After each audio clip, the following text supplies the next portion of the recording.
China is staring down a crisis of epic proportions. The very engine of its economic miracle, the colossal property market, is cracking under its own weight. An entire generation's wealth, once thought to be safely stored in concrete and steel, is evaporating as an estimated 80 million homes sit vacant or unsold. The fallout threatens to derail the world's second-largest economy. But what if this isn't the end of the story? What if this spectacular implosion is actually the fuel for an even more ambitious plan? This is the story of how China is undertaking one of the largest and riskiest economic pivots in modern history. It's a calculated gamble to let a pillar of its old economy crumble in order to shift vast resources into a new foundation built on technologies that will define the 21st century. And this transformation is going to impact every single one of us. Section 1. The Great Wall of Debt. To understand the sheer scale of this pivot, you first have to grasp the scale of the collapse. For decades, China's growth was synonymous with construction. At its peak, the real estate sector, directly and indirectly, accounted for a staggering 30% of the entire country's GDP. For the average Chinese family, property wasn't just a home, it was their primary savings account, with around 70% of household wealth tied to real estate. This debt-fueled boom created entire cities of apartment towers, but it also created a bubble of unprecedented size. In 2021, Beijing decided it had gone too far.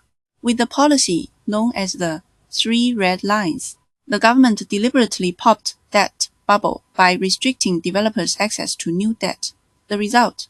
A controlled demolition that is now entering its 5th year with absolutely immense shockwaves.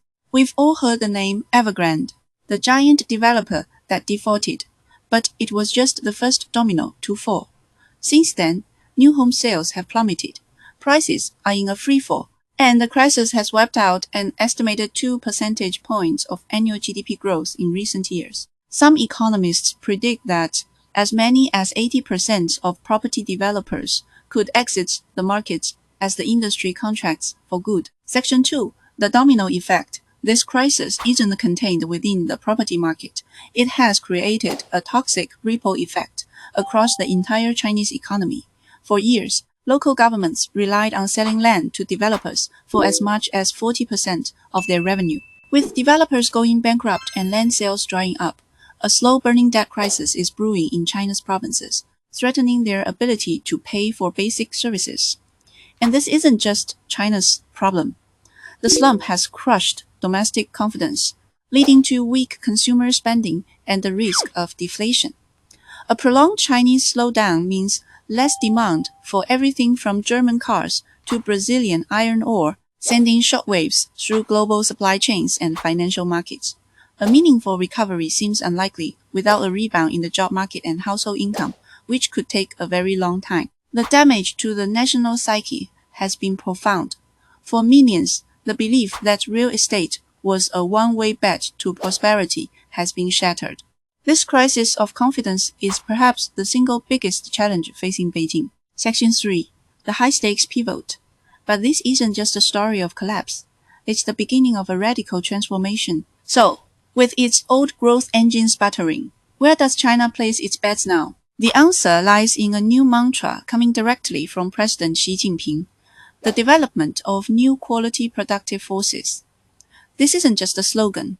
It is the guiding philosophy behind the upcoming 15th Five-Year Plan for 2026 to 2030, a comprehensive blueprint for a new Chinese economy. The core idea is revolutionary. Beijing isn't trying to reinflate the property bubble. Instead, it is overseeing a massive, state-directed reallocation of capital. Money is being deliberately shifted away from fictitious capital, like real estate speculation, and funneled into what it deems real, tangible power: high-tech manufacturing, industrial innovation, and technological supremacy. While no single policy document totals a specific figure, the scale of this coordinated investment across sectors represents a monumental economic shift that could aggregate into the trillions of dollars by 2030. Section 4. The new Trinity Tech, energy, and self-reliance. This new economy is being built on three strategic pillars. First, and the most important, is tech self-reliance. Years of escalating U.S. sanctions on technology have convinced Beijing that it cannot depend on the outside world for the critical components of a modern economy.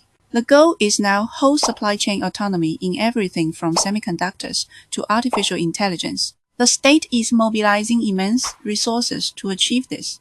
A national venture capital fund worth a reported 1 trillion yuan, or about $140 billion, has been launched to pour money into early-stage hard tech companies. Banks have been directed to provide another 1.2 trillion yuan in low-interest loans for tech innovation. This is a whole-of-nation effort to dominate the industries of the future, including AI, quantum computing, and biomanufacturing. In semiconductors, the government has set an ambitious goal of achieving 70% self-reliance, backed by a massive state fund of over $47 billion. The second pillar is advanced and green manufacturing. China doesn't just want to invent new technologies. It wants to be the world's factory for them. We see this in the new three industries: electric vehicles, lithium batteries, and solar panels. In fact, clean energy investment has become a primary driver of economic growth, with some analyses showing it contributes over $1.5 trillion to the economy and has accounted for virtually all investment growth in recent years. The 15th five-year plan is set to expand on this, targeting the next generation of energy, including hydrogen power and even nuclear fusion. The third pillar is industrial upgrading and security. This isn't just about flashy new tech. It's also about making traditional industries smarter and more efficient. Beijing is pushing for the widespread deployment of AI and robotics across all manufacturing to boost productivity. The state is systematically building resilience into its supply chains, viewing technological dominance as inseparable from national security. Section 5. The global shockwave. So, what does this massive pivot mean for the rest of the world? First, it is fundamentally changing the nature of global trade. Even as its domestic economy struggles, China's export machine is running stronger than ever, offsetting the weakness from the property slump. By focusing on the new three industries, China is creating a flood of low-cost, high-tech goods.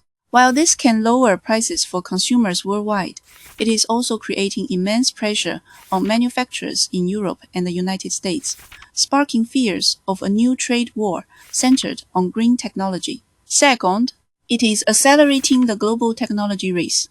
For decades, the world relied on a symbiotic relationship: technology designed in the West, manufactured in China. Beijing is determined to break that model. If China succeeds in its push for semiconductor self-sufficiency, it will fundamentally alter the global balance of power. The world could find itself shifting from a dependency on China for cheap consumer goods to a dependency on China for essential high technology. This raises a critical what-if scenario. What happens if China becomes the dominant, low-cost producer of the hardware that runs our AI systems, the batteries that power our cars, and the solar panels that generate our electricity?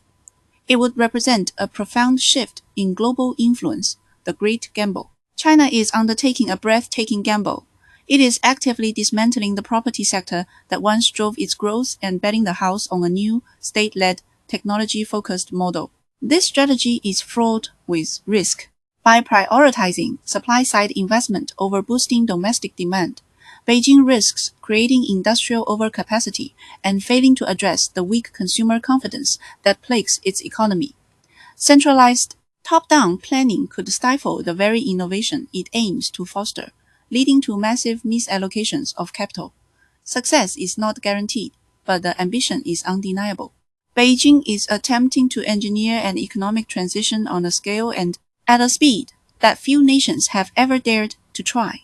Is this the masterstroke that solidifies China's position as the 21st century's dominant economic superpower? Or is it a centrally planned gamble so vast that its failure could trigger a global economic crisis unlike any we have ever seen? The coming years will provide the answer. But one thing is certain: the world will feel the impact.